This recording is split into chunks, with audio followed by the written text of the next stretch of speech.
This program is sponsored by DNS Group Bangalore. Hard work is mantra for success. DNS Polyfab private limited के व्यापार की शुरुआत 2003 में श्री मुरली मनोहर सराफ के मार्गदर्शन में हुई थी। DNS Polyfab yarn, fabric, printing, processing और फ्लेक्सिबल पैकेजिंग आदि विविध उत्पादों में काम करता है। 3 दशकों से अधिक के अनुभव के साथ DNS पॉलीफैब पैकेजिंग में एक महत्वपूर्ण कड़ी के रूप में खड़ा है। कंपनी व्यापार की तुलना में संबंधों को अधिक महत्व देती है। इसकी मुख्य खासियत ग्राहकों की संतुष्टि है। कंपनी 1 लाख टन की मासिक आपूर्ति के साथ वैश्विक स्तर पर विभिन्न प्रकार की PP बैग की आपूर्ति में महत्वपूर्ण योगदान दे रही है। अधिक जानकारी के लिए आज ही संपर्क करें 9132874947। धन्यवाद।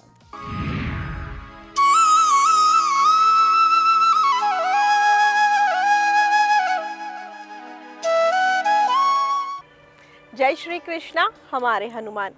गीता प्रेस विश्व की महान धरोहरों में से एक है जो अब तक 1 शतक पूरा करने जा रही है। यह अपने सनातन साहित्य से ज्ञानवर्धन के साथ साथ आगे आने वाली पीढ़ियों को संस्कारित करने का भी कार्य कर रही है। आज हम इसी सनातन साहित्य के कुछ तथ्य, कुछ अनछुए पहलुओं को लेकर आपके समक्ष उपस्थित हैं।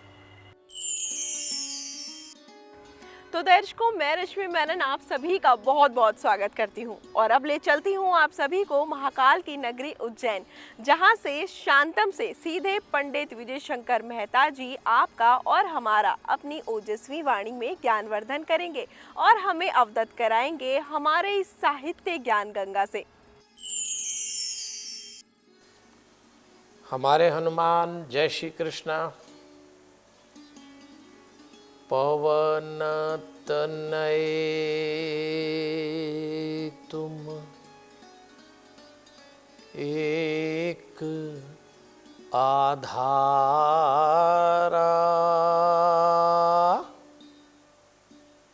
कथा कहूँ मैं मति अनुसारा।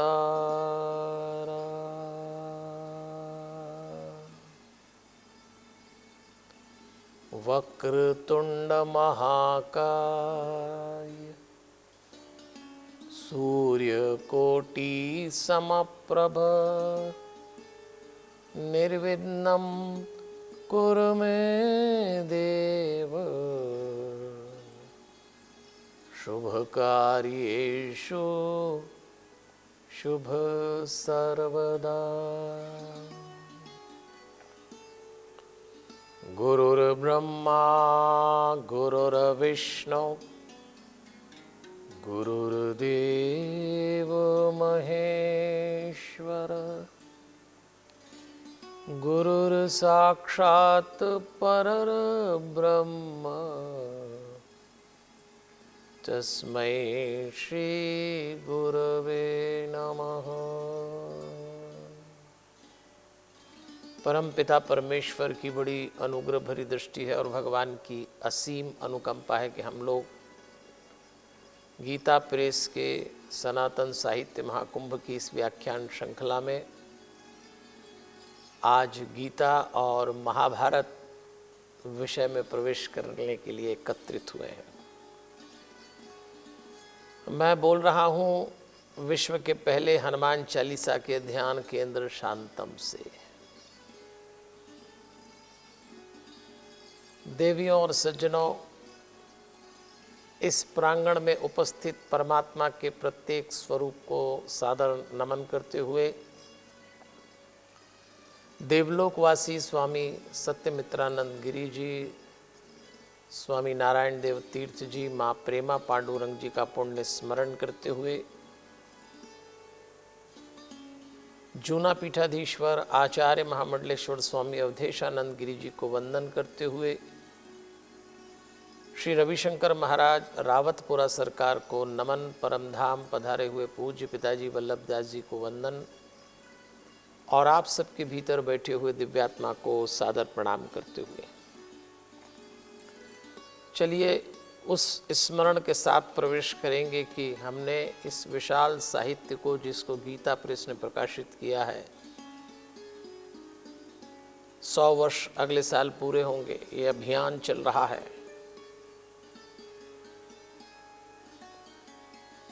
जो सुनता है वो चकित हो जाता है। कैसे संभव है कि 72 करोड़ पुस्तकों का प्रकाशन कर दिया जाए 15 भाषाओं में, और हर पुस्तक जीवन का संदेश लेकर आए। इसलिए नमन उन सब महर्षियों को जिन्होंने इस अभियान को आज हमारे पास यहाँ तक लाके सौंपा है। अब हमारी जिम्मेदारी है कि हम भगवान के प्रत्येक शब्दावतार को नई पीढ़ी, हमारे बच्चों को सौंपें, और ये इसीलिए क्रम है। विशाल साहित्य है तो हमने सतयुग, त्रेता, द्वापर, कलयुग 4 युग में साहित्य को बांट दिया। सतयुग में हम भागवत की चर्चा कर रहे हैं, त्रेता में राम कथा सुन रहे हैं, और जब हम प्रवेश कर रहे हैं द्वापर में तो हमने चिंतन किया। आपको याद होगा पिछले दिनों लगातार बात की गई है गीता और महाभारत को जोड़कर। आपके मन में ये प्रश्न सहज है कि गीता महाभारत को क्यों जोड़ा गया। देखिए, गीता महाभारत युद्ध के पहले दिन भगवान द्वारा बोली गई। 18 अध्याय हैं गीता में, और 18 दिन का युद्ध हुआ। गीता को समझना सबके लिए आसान नहीं है। मंत्र याद हो जाएंगे, लेकिन उसके गहरे अर्थ जीवन से कैसे जुड़ें तो उसको समझने के लिए सिद्धांत हम गीता के उस अध्याय से लेंगे और दृष्टांत उस दिन के युद्ध से लेंगे, तो बात थोड़ी आसानी से समझ में आ जाएगी। अब थोड़ा यूं बांटें कि 6 और 6 अध्याय, यानी 18 अध्याय को 3 भाग में बांट लें, क्योंकि जब गीता को कहा गया तो कर्म योग, भक्ति योग और ज्ञान योग, ऐसे ये 6 अध्याय बटे। तो आपको स्मरण होना चाहिए कि मैंने पिछली बार पहले 6 अध्याय, जिसमें हमने अपनी प्रोफेशनल लाइफ कर्म योग को जान लिया, अब आज से हम अगले 6 अध्याय में चल रहे हैं। तो आज प्रवेश करेंगे 7वें अध्याय में और बात करेंगे हमारी फैमिली लाइफ की। 6 अध्याय परिवार के जीवन पर प्रकाश डालेंगे। ये सारे प्रबंधन बेकार हैं यदि परिवार प्रबंधन न सधा। मुझसे आज भी खासतौर पे नई पीढ़ी के बच्चे एक सवाल पूछते हैं कि हमारी प्रोफेशनल लाइफ और हमारी फैमिली लाइफ में बैलेंस कैसे करें। बहुत ज़रूरी है।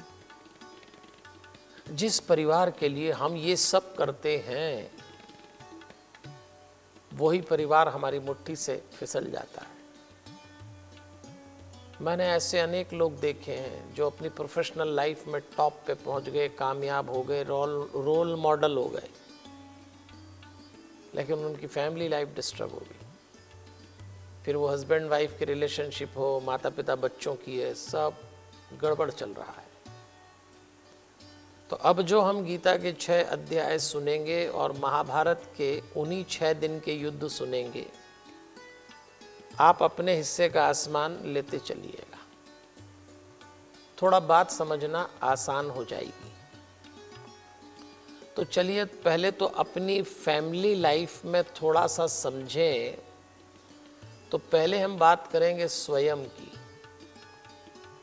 फिर करेंगे माता पिता की, उसके बाद पति पत्नी, फिर संतान, फिर भाई बहन, फिर रिश्तेदार।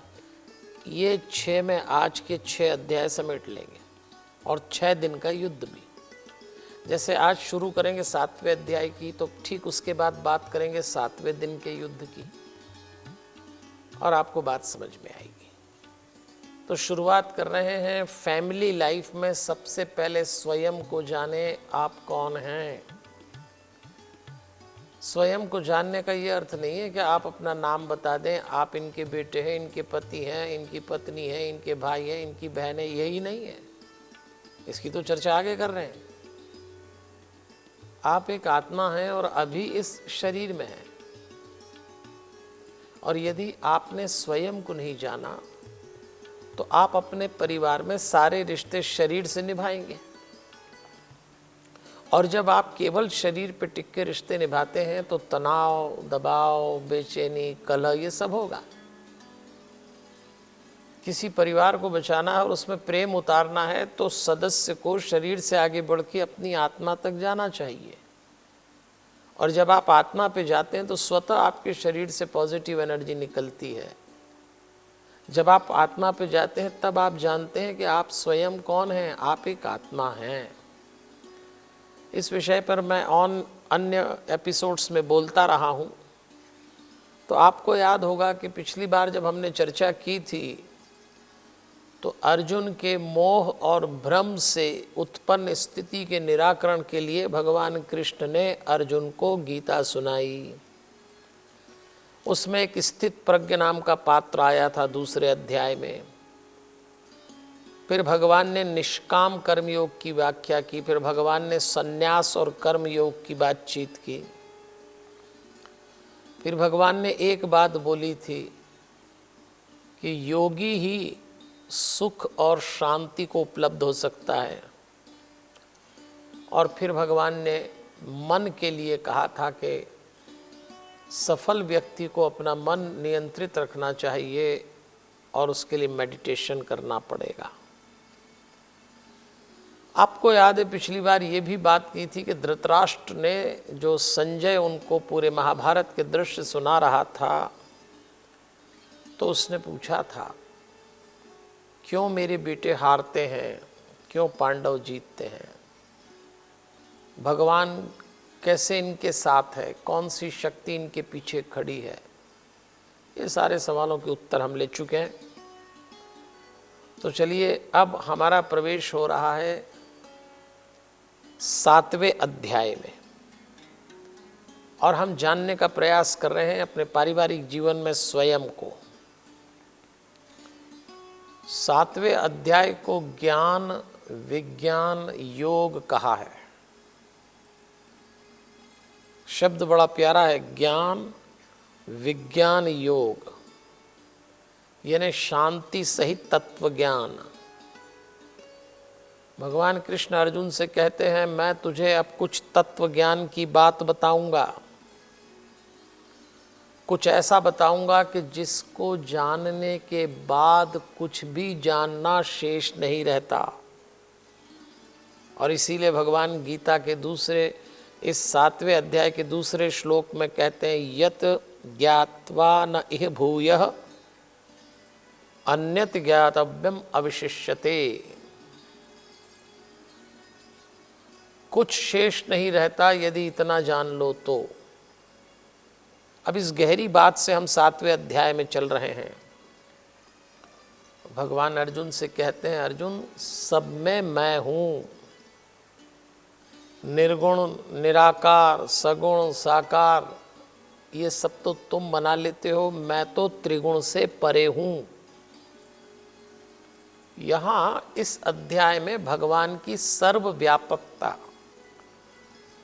जितने भगवान के रूप हो सकते हैं इस पर जोर दिया है। और एक बात भगवान ने अर्जुन को समझाते समझाते बहुत अच्छी बोली, अर्जुन माम एव प्रपद्यन्ते, जो मुझे भजते हैं वो पार लग जाएंगे। अब आपके मन में एक सवाल होगा कि भजना तो फिर काम काज धंधा पानी करें कि नहीं करें, और पार लगने का क्या अर्थ है। और भगवान कह रहे हैं कि जो मुझे भजते हैं, माम एव प्रपद्यन्ते। यहाँ भगवान ये कहना चाहते हैं कि जो मेरा स्मरण हृदय में रखकर कोई काम करते हैं वो पार लग जाते हैं। पार लगने का एक ही अर्थ है, मर के नहीं जाएंगे संसार छोड़ के, रहना संसार में ही है। पर जब कोई आप काम करें और उसमें सफलता अर्जित कर लें या आपको असफलता मिले तो भी आप आगे बढ़ जाएंगे, रुकेंगे नहीं, डिस्टर्ब नहीं होंगे, जड़ नहीं होंगे, लग जाएंगे पार। जीवन सतत संघर्ष का नाम है, सांप सीढ़ी की खेल की तरह। तब भगवान ने अर्जुन से कहा, देख सुन, मैं इस समय तुझे भक्ति योग के आधार पर समझा रहा हूं कि मेरे भक्त 4 प्रकार के होते हैं। पहले भक्त को भगवान ने अर्थार्थी कहा है। जो लोग सांसारिक पदार्थों के लिए भगवान की भक्ति करते हैं वो अर्थार्थी।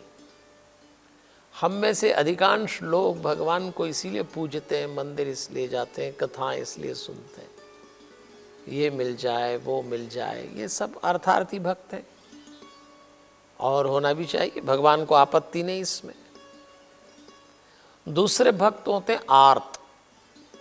उनके जीवन में कोई संकट आए, कोई परेशानी आ जाए तो वो भगवान को याद करते हैं। आर्त, मेरी पीड़ा दूर कर दे, मैं बहुत परेशान हूँ, कारोबार ठीक नहीं चल रहा, परिवार में बीमारी हो रही है, मन ठीक नहीं, तो आर्त है वो। कोई ना कोई संकट आता ही रहता है। फिर भगवान कहते हैं तीसरे किस्म के भक्त होते हैं जिज्ञासु, जो मुझे जानने की इच्छा रखते हैं एक वर्ग।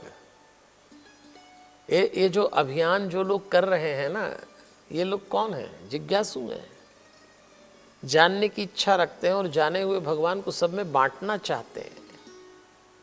और चौथे भक्त को भगवान ज्ञानी कहते हैं,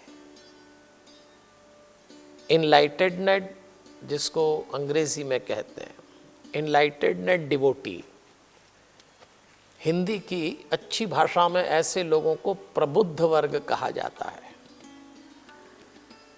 देखिए, भगवान ने बहुत अच्छे ढंग से 7वें अध्याय के आरंभ में अर्जुन को ये बताने का प्रयास किया कि अर्जुन, सब में मैं हूँ, जो मुझे पूजेगा उसको मैं पार लगाऊंगा, मेरे भक्तों की ये श्रेणी है।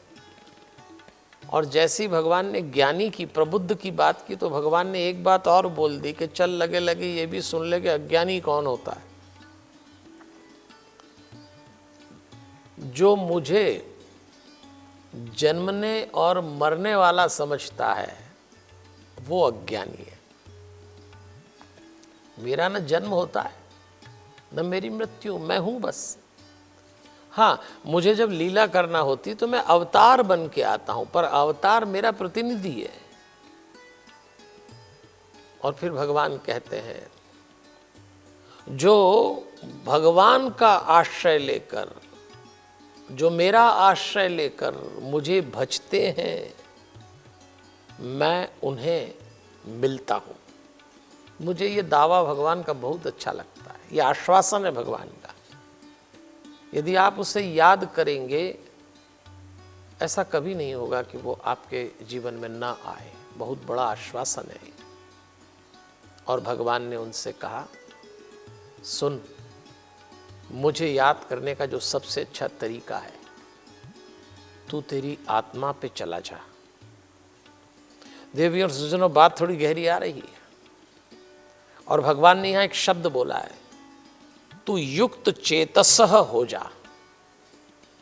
युक्त चेतस, जो अपनी आत्मा से, युक्त चित्त वाला है, उससे जुड़ा हुआ है। अंग्रेजी में इसको कहते हैं स्टेट फास्ट माइंड, युक्त चित्त।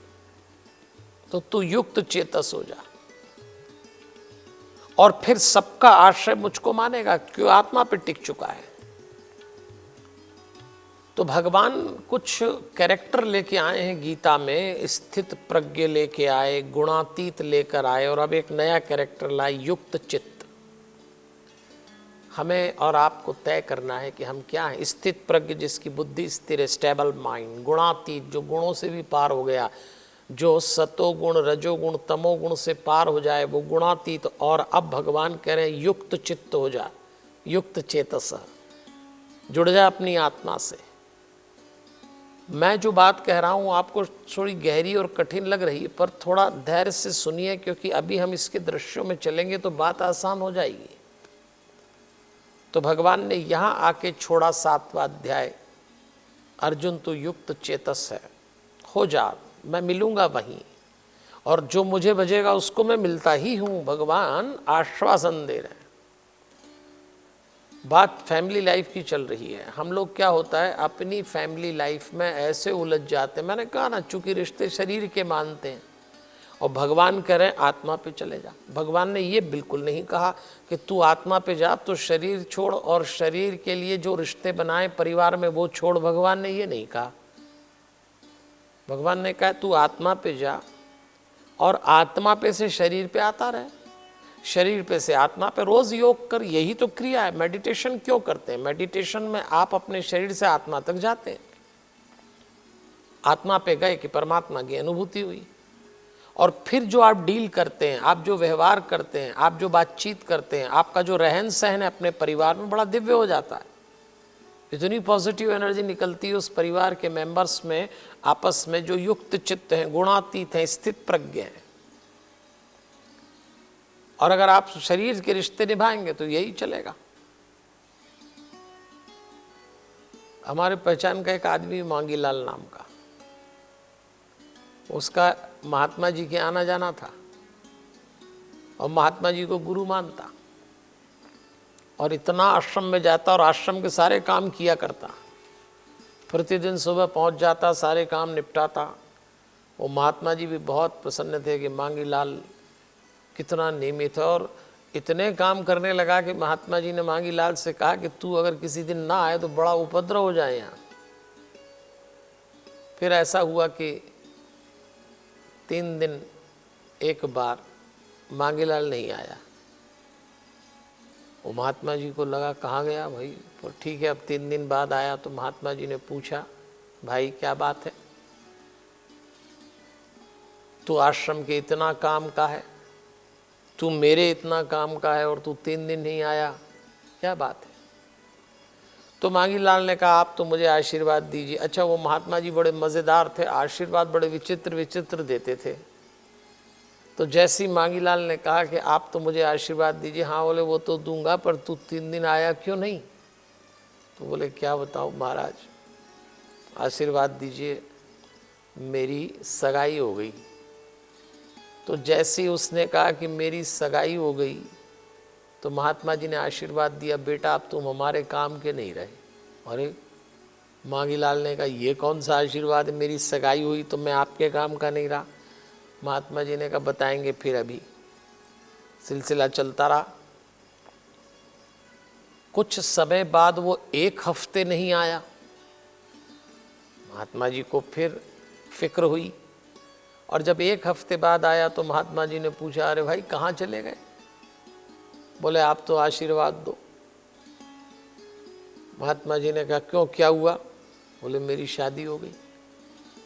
तो महात्मा जी ने आशीर्वाद दिया, हाँ बेटा अब तू तेरे माँ बाप के काम का भी नहीं रहा। अरे उसने कहा मांगीलाल ने मेरी सगाई पे कहा आपके काम का नहीं रहा, मेरी शादी पे कह रहे हो माँ बाप का काम का नहीं रहा, ये कौन सा आशीर्वाद है? महात्मा जी ने कहा समय आप समझा देंगे। कुछ समय बीता, वो फिर नहीं आया। अच्छा, इस बार महीने भर के लिए नहीं आया। जब महीने भर के लिए नहीं आया और जब आया तो महात्मा जी ने पूछा अरे भाई कहाँ थे? तो उसने कहा क्या बताऊं, मेरे घर बेटा हुआ, बाप बन गया, संतान हो गई, अब तो आशीर्वाद दो। तो महात्मा जी ने आशीर्वाद दिया कि अब तू तेरे काम का भी नहीं रहा। मांगीलाल का दिमाग खराब हो गया, सगाई पे आपने कहा आपके काम का नहीं रहा, फिर जब मेरी शादी हुई तो आपने कहा माँ बाप के काम का नहीं रहा, अब मेरे बच्चे हुए तो आप कह रहे हैं कि बेटा तू अब तेरे काम का भी नहीं रहा। ये कहना क्या चाहते हैं? बोले बेटा ये तो दुनिया है, जैसे जैसे तेरा गृहस्थ जीवन बढ़ेगा समझना पड़ेगा तुझको, शरीर के ही रिश्ते हैं तो इसमें तो ऐसा ही होगा। उसको समझ नहीं आई। अच्छा, वो महात्मा जी के यहाँ के योग प्राणायाम भी करता। महात्मा जी ने कहा चल तुझे समझाता हूँ शरीर के रिश्ते क्या होते हैं। तू योग करना जानता? बोले जानता है। 5 मिनट सांस रोक लेगा? बोले रोक लूँगा। बस उसने आज घर जाके यही करना। वो घर गया, उसने सांस रोकी, बात बढ़ी और हल्ला हो गया कि इसकी तो सांस रुक गई, मर गया। सब रोने लग गए, आसपास वाले इकट्ठे हो गए, तुरंत महात्मा जी को बुलाओ। महात्मा जी के आता जाता था, वो कुछ करेंगे, बड़े चमत्कारी हैं, बड़े कृपालु हैं। महात्मा जी पहुंच गए, मांगीलाल पड़ा सांस रोक के, सब रो रहे। महात्मा जी ने कहा देखो मैं एक बात कर सकता हूँ, मेरे पास एक हनुमान जी का धागा है। हनुमान जी के भक्त थे। बोले ऐसा है कि वो धागा बांधूंगा मैं मांगीलाल के हाथ में, तो ये जाग सकता है, ये उठ सकता है। उसकी पत्नी रो रही, माँ बाप रो रहे, रिश्तेदार रो रहे, मित्र रो रहे। बोले धागा बांधूंगा तो उठेगा, लेकिन एक शर्त है कि पहले तो मैं इस मरे हुए मांगीलाल को धागा बांधूंगा, और वो धागा जब खोलूंगा इसके हाथ में से और फिर जिसके हाथ में बांधूंगा, तो जिसके हाथ में बांधूंगा वो मर जाएगा और ये जी जाएगा। तो कोई है तैयार इसके लिए? अब सब घबरा गए, ये कौन सी आफत आई। रोनो धनो दूर हो गया। महात्मा जी ने उसकी पत्नी से कहा, तू बहुत रो रही है कि इनके बिना कैसे जीऊंगी, ये चले गए, ये मेरा जीवन था, तो ले तू बंधवा ले धागा। उसने कहा, देखो ऐसा है कि मेरे मायके में सब कुछ है, अगर ये चले भी गए तो चली जाऊंगी, मायके वालों की भी सेवा करूंगी, मेरे माँ बाप को भी ज़रूरत है, बच्चे को ज़रूरत है। महात्मा जी ने मांगीलाल की माँ से, मांगीलाल के पिता से कहा, आपको बांध दूं? उन्होंने कहा, देखो और भी बच्चे हैं, सबका लालन पालन करना है। जाने वाला चला गया। जैसी मुड़ के महात्मा जी ने मित्रों को देखा तो वो तो पहले ही भाग गए कि अपना नंबर आएगा। मोहल्ले वाले भी इधर उधर खसकने लगे। महात्मा जी ने कहा, शांति से सुनो मेरी बात, तुम कहो तो इसको बांध के धागा मैं बांध लूँ? हाँ, सबने कहा, महात्मा जी ये बढ़िया है, आप तो वैसे भी महात्मा हैं, आप चले भी गए ऊपर तो क्या कमी है, आजकल तो बहुत महात्मा हो गए, और आप चले जाओगे तो हम सारे मोहल्ले वाले चंदा इकट्ठा करके आपकी एक मूर्ति लगाएंगे, आपकी स्मृति में व्याख्यान माला कराएंगे, आप बांध लो। तो महात्मा जी ने मांगीलाल के हाथ में धागा बांधा, खोला, खुद को बांधा, कहा उठ जा, तो मांगीलाल उठ गया, पर महात्मा जी नहीं मरे। सबने पूछा ये क्या है मांगीलाल से? उन्होंने कहा, देख मांगीलाल, तू पूछता था ना, जब तक आप शरीर पर टिके हैं आप किसी काम के नहीं हैं। ये सारे संबंध शरीर से होते हैं। ये कहानी से प्रतीकात्मक है, एक सिंबॉलिक बात जो गीता में कही जा रही, जो मैं आपसे निवेदन करना चाहता हूं कि अपनी फैमिली लाइफ में स्वयं को जाने,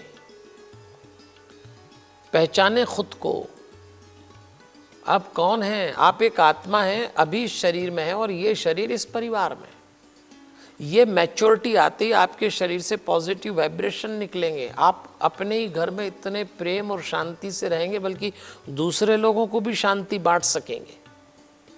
बात तो गहरी है, पर आप विचार करिएगा। और चलिए, यहीं से हम बातचीत कर रहे हैं 7वें अध्याय की, और अब हम प्रवेश करते हैं 7वें दिन के युद्ध में। 18 दिन का युद्ध हुआ था। पहले 10 दिन तक सेनापति कौरवों की तरफ से थे भीष्म पितामह, पांडवों की तरफ से सेनापति थे धृष्टद्युम्न, जो द्रौपदी के भाई थे। अब 6वीं रात को, यानी 7वें दिन जब सुबह होने वाला था, तो 6वीं रात को दुर्योधन भीष्म के पास गया और पितामह से कहता है, पितामह, कल के युद्ध में जो भीम ने पराक्रम दिखाया, मैं भय से व्याकुल हूं। मुझे भीम का वो दृश्य याद आता है, मेरी शांति चली गई। सम्मोर्चितो न लभे शांति मध्य, ऐसा दुर्योधन भीष्म से कहता है। वैसे सच बात तो ये है कि दुर्योधन जैसे लोग शांत हो ही नहीं सकते। अच्छा, अब दुर्योधन कौन है? वैर भाव रखने वाला, डिस्ट्रक्टिव, कुटिल, हर बात में गलत ढूंढना, अहंकारी, कुल मिला के दुर्गुणों का पुलिंदा दुर्योधन। तो ये जब जब दुर्गुण हमारे भीतर आएंगे, आप शांत नहीं रह सकते। अशांति का एक कारण हमारे दुर्गुण भी होते हैं। तो दुर्योधन ने भीष्म से कहा रात को कि महाराज, हे पितामह, कल का जो दृश्य था पांडवों का, मैं बहुत डिस्टर्ब हूं।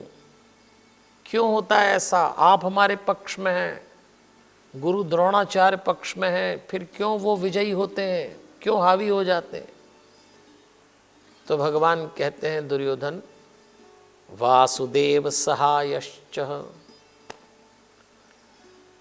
दुर्योधन, तू भूल मत के उनके सहायक श्री कृष्ण हैं, और जिनके पीछे कृष्ण खड़े हो उनको कैसे तोड़ोगे, कैसे गिराओगे, कैसे पराजित करोगे? ये बात समझ तू। और तू इतना विचलित हो रहा है। उसने कहा, देखो आप मेरे शरीर को प्रत्येक जगह से रक्त निकल रहा है, भीम की मार पड़ी है। द्रोण समझ गए बहुत विचलित है, हरिओम। भीष्म समझ गए बहुत परेशान है, तो उन्होंने कहा ले ये विशल्य करणी औषधि ले और इसका लेप कर ले, शांत हो थोड़ा, शरीर शांत कर। क्यों? क्योंकि तू आत्मा है। अब भीष्म ने वही प्रयोग किया, उसके शरीर को तो औषधि लगाई पर उसके मन को शांत नहीं कर पाई। यही अंतर दिख रहा है। शरीर पर औषधि लगा दी, दुर्योधन ठीक हुआ, पर मन से अशांत है, क्योंकि दुर्योधन को आत्मा पे जाने की कला नहीं आती। जो बात भगवान ने 7वें अध्याय में बोली है कि थोड़ा शरीर से आगे बढ़ के आत्मा पे जाओ भाई, ये दोनों अलग हैं। और यही प्रयोग अभी भीष्म ने किया।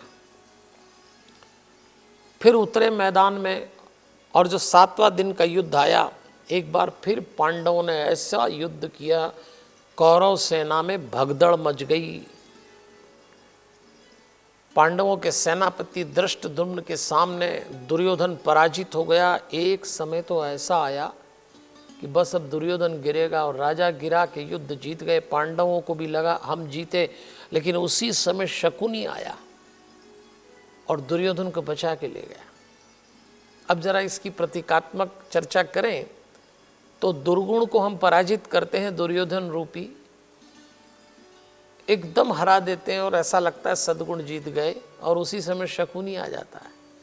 शकुनी एक कुटिल विचार है। आप अपने जीवन में कोई अच्छा काम करते हैं और आपको लगता है मेरे अच्छे काम जीत गए, मेरा अच्छा चरित्र जीत गया, मैं अच्छा इंसान बन गया, और उसी समय कुटिल विचार आता है और आपको धराशायी कर देता है। कभी एकांत में अपनी आंतरिक गतिविधि पे विचार करिए, तो यह हर मनुष्य के साथ घटता है। हम बता नहीं पाते, इसीलिए आज गीता और महाभारत के माध्यम से अपनी ही कमजोरियों को जानने की कोशिश कर रहे हैं। फिर दुर्योधन को बचा के ले गए। अब इस बार भीष्म के सामने शिखंडी आ गया। शिखंडी पहले स्त्री था, फिर पुरुष हुआ, तो भीष्म जानते थे शिखंडी को देखकर उन्होंने उसका धनुष काटा, पर उस पर प्रहार नहीं करते। तो द्रोण को लगा तो उन्होंने शिखंडी को भगाया। जब शिखंडी आया तो पांडवों के राजा युधिष्ठिर ने कहा शिखंडी से कि तुम उनसे लड़ने गए थे, अब भागाए। ताना मारा, क्यों गया था, वो भीष्म है, और भीष्म से डर के तुम आ गए, तो तुम गए ही क्यों। और उस समय महाभारत का एक दृश्य लिखा है, ऐसा युद्ध हुआ। अब तो युधिष्ठिर गए भीष्म से लड़ने। ये वही युधिष्ठिर हैं और वही भीष्म हैं जिनको पहले दिन इन्हीं से आज्ञा लेके युद्ध आरंभ हुआ। क्या जीवन का सच है, अपने ही अपनों के सामने खड़े हो जाते हैं। और ऐसा भीषण युद्ध हुआ कि महाभारत के ग्रंथकार ने लिखा, रक्त प्रवाह की नदी बहने लगी। इतना खून बह रहा था कि एक नदी तैयार हो गई। और जैसे जैसे सांझ होती, गीदड़, चील, मांसाहारी पशु पक्षी वहां आने लगते। कहीं धड़ पड़ा है, कहीं मस्तक पड़ा है, कहीं हाथ पड़े, कहीं पैर पड़े। रक्त तो ऐसे पीते थे ये जानवर जैसे जल पी रहे हो। नदी बह रही थी। लेकिन एक दृश्य महाभारत का बड़ा प्यारा लिखा है। जब रात होती तो जो महाभारत के युद्ध का कायदा था, 7वें दिन के युद्ध की बात कर रहे हैं हम, क्योंकि इधर जीजा, उधर साला, इधर भाई, सारे रिश्तेदार आमने सामने।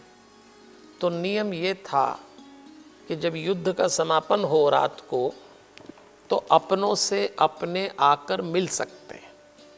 तो सब एक दूसरे से मिलने आते, और न सिर्फ मिलने आते, महाभारत में तो लिखा है क्रीड़ा और विनोद करते रात को। एक स्टेज बन जाता, कोई गा रहा है, कोई नाच रहा है, दिन में लड़ रहे हैं, रात को विनोद कर रहे हैं। बात चल रही है परिवार की, स्वयं को जानने की। जब आप स्वयं को जानते हैं तो आप जानते हैं ये सब शरीर है, ये मेरी पत्नी का शरीर, पति का, बच्चों का, माता पिता का। आप आत्मा पे टिके हैं तो बड़े प्रेम से शरीर से भी व्यवहार करते हैं। ये दृश्य बड़ा प्यारा है। दिन में लड़ रहे हैं, रात को फिर सब मिल गए। आनंद मना लिया। घर परिवार में ये होता है और ये होना चाहिए। होता है घर परिवार में कहा सुनी हो जाती है, तो क्या गठान बांध के बैठ जाएंगे? शायद घर परिवार के लिए एक कहावत है, मेरे पास तो कई बार लोग आके कहते हैं पंडित जी हमारे घर में बहुत झंझट होती है, उसने ये बोल दिया, इससे ये लड़ाई हो गई, थोड़ी थोड़ी देर में होती रहती। तो मैं एक सूत्र देता हूं, आपको भी दे रहा हूं। यदि आप चाहते हैं घर परिवार में शांति रहे तो एक सूत्र पकड़ लें जो यहीं से निकला है, और वो सूत्र है रात गई बात गई, वो खत्म। अभी उसने बोला छोड़ो ना, फिर आगे बढ़े। पत्नी है, पति है, बच्चे हैं, बोल दिया, लेकिन अगर गठान बांध ली, अंदर लिख लिया, तो फिर वही चलता रहेगा। तो देखो ना, ये दिन में लड़ते, रात में बैठ जाते आपस में। हमारे घरों में यही होना चाहिए। कहा सुनी हुई, बातचीत हुई, असहमति हुई, गुस्सा आया, मूड खराब हुआ जिसको कहते हैं, लेकिन बाद में फिर बैठ गए। क्रीड़ा और विनोद वो सब होते रहना चाहिए घर में। तो युद्ध, क्रीड़ा, विनोद, ये तीनों का कॉम्बिनेशन होता है फैमिली लाइफ। 7वें दिन के युद्ध का ये दृश्य हमको समझा रहा है। और जो दृश्य था कि जब क्रीड़ा और विनोद करते थे तो ग्रंथकार ने लिखा मुहूर्तादिवत सर्वम भवत स्वर्ग सन्निभम। एक शब्द आया स्वर्ग सन्निभम। जब वो लोग क्रीड़ा विनोद करते थे तो ऐसा लगता था कुछ समय के लिए वहां स्वर्ग उतर आया, स्वर्ग जैसा लगता। आपके घरों में जब आप प्रेम पूर्ण बैठते हैं, हंसी ठिठौली करते हैं, तो क्या होता है? स्वर्ग जैसा हो जाता है। किसी ने स्वर्ग नहीं देखा देवियों और सज्जनों, किसी ने नहीं देखा। Nobody can explain what is heaven. कोई नहीं बता सकता। जो गया वो तो गया, नीचे कौन आया? क्या होता है स्वर्ग? क्या अप्सराएं होती हैं? क्या भगवान का नैकट्य होता है? क्या होता है नर्क? ये एक परिकल्पना, एक डिसिप्लिन बनाने के लिए। पर किसी ने नर्क देखा है? वो कड़ाव जिसमें पटक देंगे, वो ऐसा कर देंगे, ये सब क्या है? अरे छोड़ो भाई, मरना सबको है, जाके निपटेंगे जब होगा। लेकिन स्वर्ग का एक अर्थ है शांति, नरक का एक अर्थ है अशांति। शांतिमय जीवन ही स्वर्ग है। जब आप अपने घर में अपनी पत्नी के साथ, अपने पति के साथ बैठे हो या बैठी हो और आप शांत हैं, प्रेम पूर्ण हैं, पॉजिटिव एनर्जी निकल रही है, कुछ अच्छा सा लग रहा है, देह का नहीं। पति पत्नी के संबंध में देह के मिलन के समय जो समझौते होते हैं, बाकी समय वही उत्पात हो जाता है। आप बच्चों के साथ बैठे हैं, बहुत अच्छा लगना चाहिए। माता पिता के साथ बैठे हैं, जिन घड़ी आप अपने घर के सदस्यों के साथ प्रेम पूर्ण क्रीड़ा करते हुए विनोद के साथ बैठे हों, उसे स्वर्ग कहेंगे। और कच मत ढूंढना, स्वर्ग नरक के चक्कर में ज्यादा मत पड़ना। अच्छा देखो, नरक कौन जाएगा, स्वर्ग कौन जाएगा, किसको मालूम? हम जब मर जाते हैं तो हमारे नाम के आगे क्या लिखते हैं? स्वर्गीय। अब भले ही नरक में पड़ाओ, नीचे वाले तो स्वर्गीय लिख ही देंगे ना, आपको क्या दिक्कत है? कभी ऐसा किसी के नाम के आगे नरकी देखा आपने कि नरकी फलाने लाल जी चले गए? अरे सभी स्वर्गीय हैं यहां से, तो जो गया।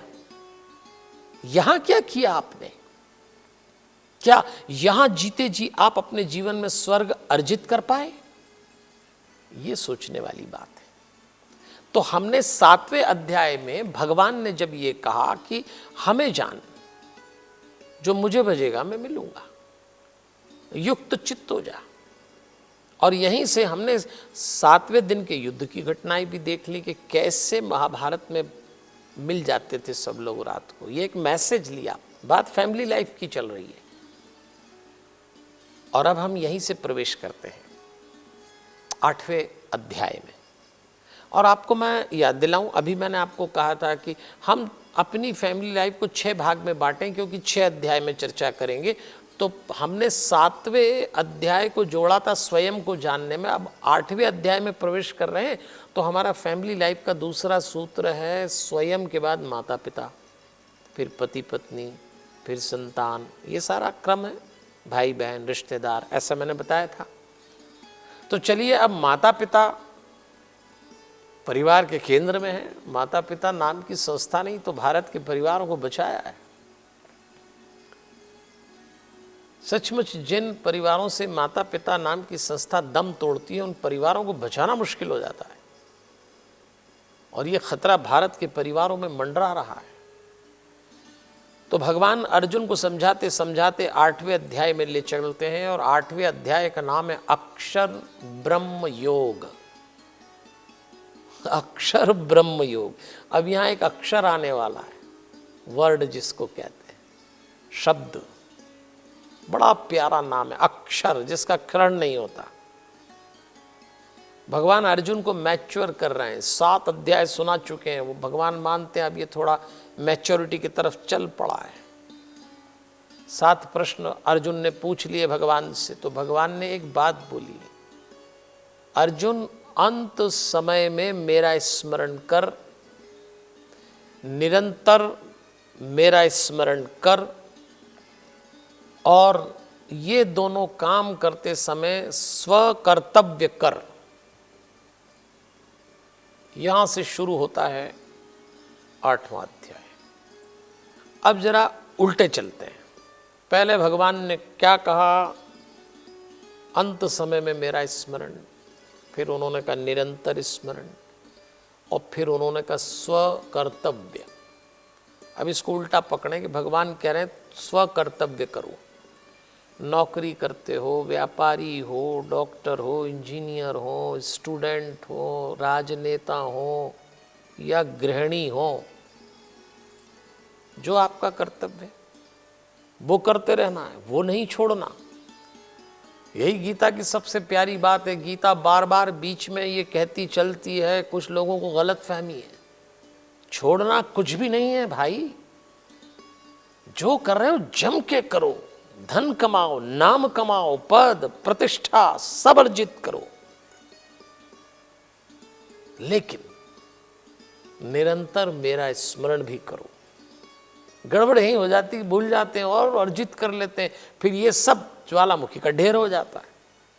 आपकी कार, आपका बंगला, आपकी प्रतिष्ठा, आपका पद सब काटने को दौड़ता है आपको। आप क्या समझते हैं जिनके पास ये सब कुछ है वो बड़े सुखी होंगे?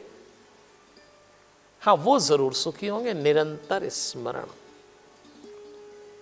और जब आप निरंतर स्मरण करेंगे तब आप अंतिम समय में मेरा नाम ले पाएंगे। ये भगवान समझा रहे हैं। यम यम वा अपि स्मरण भावम त्यजति अन्ते कलेवरम। इस 6वें श्लोक में भगवान ने कहा है, भाई अंत समय हरेक के मुंह से नाम निकल आए ये जरूरी नहीं है। अंत समय पता नहीं क्या क्या निकलने वाला है। बहुतों को तो अपने अंत समय में भान भी नहीं रहेगा कि कैसे लेके जा रही है मृत्यु। ये कोई जादू टोना नहीं है। आप किसी डॉक्टर को 10 लाख दे दें कि जिस दिन मैं मर रहा हूं मेरे अंत समय मेरे मुंह से राम नाम निकल वाला ना, क्या संभव है? आप अपने बेटे बेटी पति पत्नी को कह दो कि जिस दिन मैं आखिरी सांस लूं और तुम अगर जिंदा हो और मेरे पास खड़े रहो तो मेरे मुंह से। हमारे यहाँ गंगा जल की व्यवस्था क्यों रखी है? क्योंकि आप मुंह से नाम निकलवा नहीं सकते तो गंगा जल ही डाल दो। कुछ तो पवित्र होगा, कुछ तो शुद्ध होगा। जरूरत ही नहीं गंगा जल की, आपके मुंह से नाम निकल आए फिर क्या जरूरत है? पर चूंकि निकलता नहीं तो डालते हैं। और ऐसा भी नहीं, निकलता है लोगों को, पर फिर गंगा जल की क्या जरूरत पड़ेगी? आपने भगवान का नाम ले दिया। और मैं तो इसलिए कह रहा हूं कि अब गंगा जल डालने वाले लोग भी नहीं होंगे। बुरा मत मानना, हमारे ही भारत के घरों में कई घरों में गंगा जल नहीं मिलता। और हम और आप जब बूढ़े होंगे तो पता नहीं, हमारे बच्चों को तो ये भी नहीं मालूम होगा कि गंगा जल रखना है। ज़्यादा कहोगे कि जल डाल दो जल डाल दो तो फ्रिज में से पेप्सी की बोतल निकाल के घुसेड़ देगा तुम्हारे मुंह में, पियो पेप्सी। इनको क्या मालूम है बच्चों को गंगा जल? तो फिर ये अभियान क्यों किया जा रहा है? यही बताने के लिए, इस पीढ़ी को ये बताने के लिए कि देखो हजारों साल पहले गीता कितनी जागरूक थी। कृष्ण क्या बात कह रहे हैं अर्जुन से कि कोई काम मत छोड़ना। दुनिया की लेटेस्ट टेक्नोलॉजी, जो भी तुम्हारे लक्ष्यों पूरे करना, लेकिन ये सब ज्वालामुखी बन जाएंगे तुम्हारे लिए यदि तुमने निरंतर स्मरण नहीं किया। अच्छा, निरंतर शब्द जब जब आता है तब तब मैं आपको याद दिलाता हूं, हमारे शरीर में निरंतर क्या है। आंखें भी बंद होती हैं, हाथ भी रुक जाते हैं, इंद्रियां, सब ठहरता है। एक ही चीज निरंतर है, सांस लेना। इसलिए भगवान कहते हैं अगर निरंतर मेरा याद करना चाहते हो तो अभ्यास करो, हर सांस पे भगवान का नाम निकले। नहीं निकलेगा, लेकिन जितनी अधिक सांस पे निकल आए, पता नहीं कौन सी प्रैक्टिस काम आए, और आखिरी सांस जब निकले तो आपको प्रैक्टिस होगी, आप तुरंत बोल देंगे उस दिन। इसलिए भगवान ने कहा, इसलिए भगवान ने याद दिलाया अंते कलेवरम। इतनी तैयारी कहते हैं। भगवान ने कहा कि सब समय, ये बहुत अच्छी बात लगती मुझको। भगवान जब 8वें अध्याय के 7वें श्लोक में हमको आश्वस्त करते हैं, जरा सुनिए क्या बोल रहे हैं। सर्वेषु कालेषु, सर्वेषु कालेषु मतलब सब समय, निरंतर, माम अनुस्मरम, मेरा स्मरण कर। चलो ये दो बात तो अच्छी, पर कमाल किया तीसरा, च युद्ध, फिर युद्ध कर। युद्ध तो करना है, संघर्ष करना है, 2 वक्त की रोटी जुगाड़ना है, नाम कमाना है, छोड़ना कुछ भी नहीं है, लेकिन ये काम भी करना है। और 13वें श्लोक तक आते आते तो 8वें अध्याय में भगवान, अक्षर ब्रह्म योग है ना, तो भगवान एक अक्षर लेके आए। भगवान ने ओम शब्द की व्याख्या की। लीजिए, गीता में ओम आ गया, एकदम सेक्रेड, एकदम पवित्र। इसको प्रणव भी कहा गया है, ओम को प्रणव। ये भगवान की एक पदवी है। इस संसार में परमात्मा ने पहली बार जब अपनी उपस्थिति बताई, दिखाई, साबित की, उसके प्रतिनिधि ओम है। ये भगवान का पहला रूप है, ओम।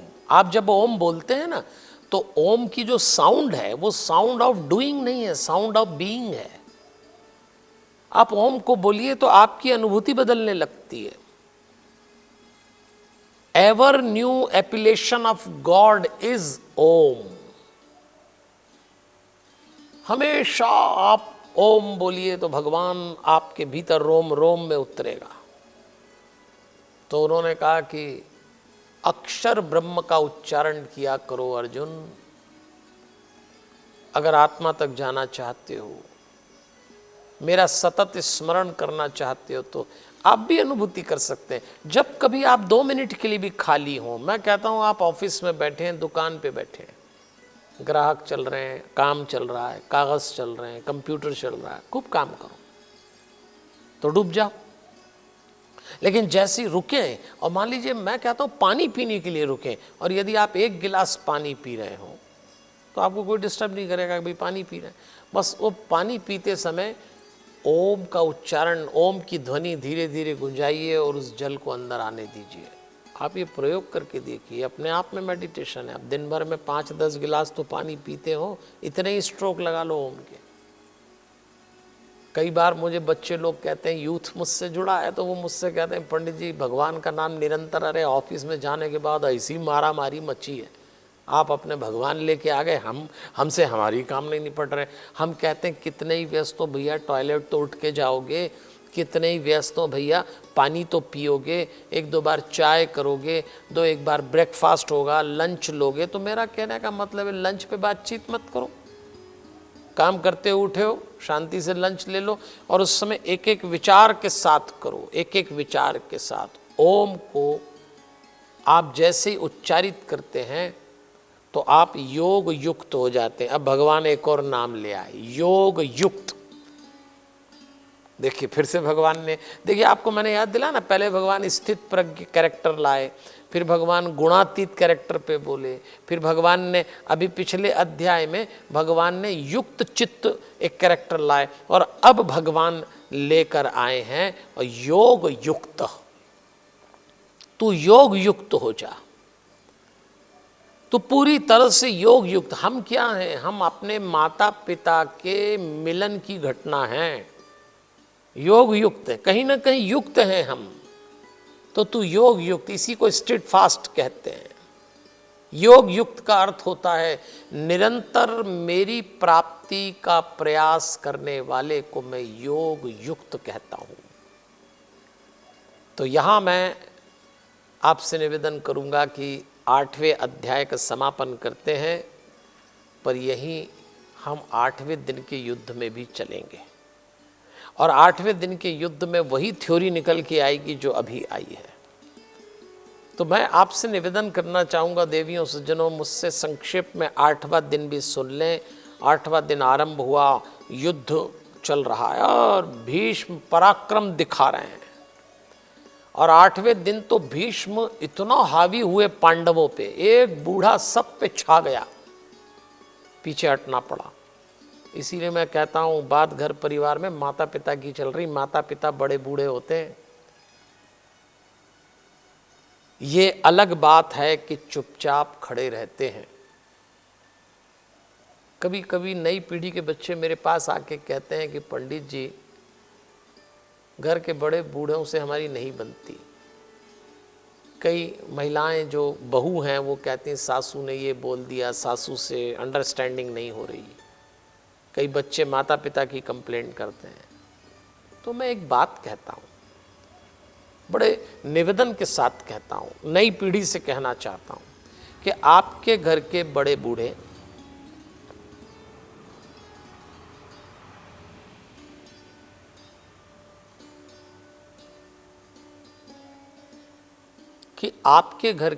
बूढ़े यदि आपसे कोई बात कह दें तो आप एक मंत्र जप लो, बड़े बड़े ही होते हैं।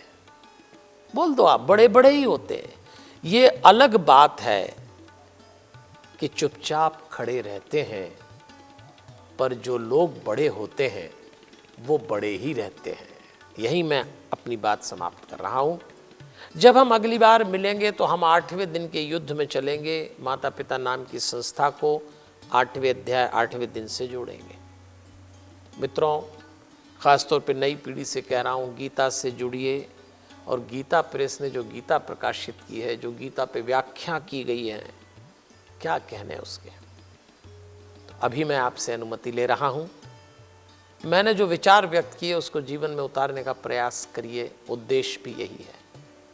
धीरे धीरे हम निकट पहुँच रहे हैं शतक अनुष्ठान की तरफ। तो अभी आप मुझे आज्ञा दीजिए। हमारे हनुमान, जय श्री कृष्ण।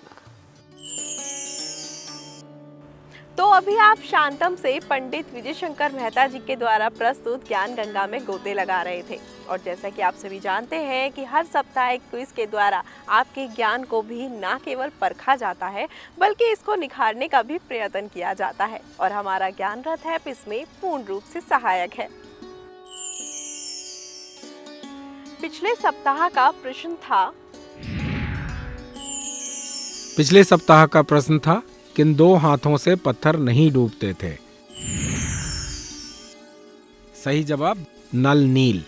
ज्ञान रथ ऐप को देखने से पता चलता है कि पिछले सप्ताह के क्विज के विजेता है श्री ओम प्रकाश चौकसी, करचिया, Raigarh, Chhattisgarh.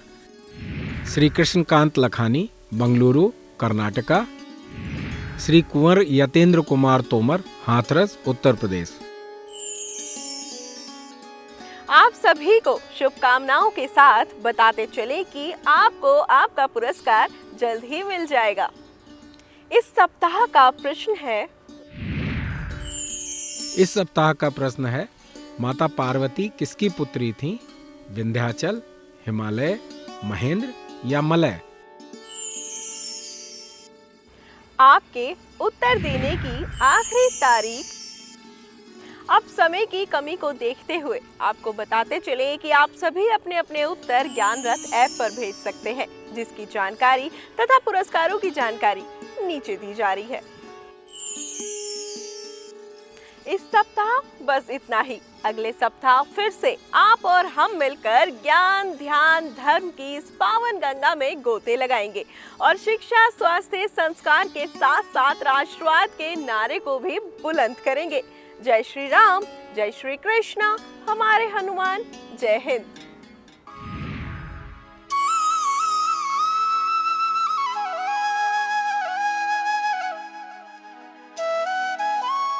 This program was sponsored by DNS Group Bangalore. Hard work is mantra for success. DNS Polyfab private limited के व्यापार की शुरुआत 2003 में श्री मुरली मनोहर सराफ के मार्गदर्शन में हुई थी। DNS Polyfab yarn, fabric, printing, processing और फ्लेक्सिबल पैकेजिंग आदि विविध उत्पादों में काम करता है।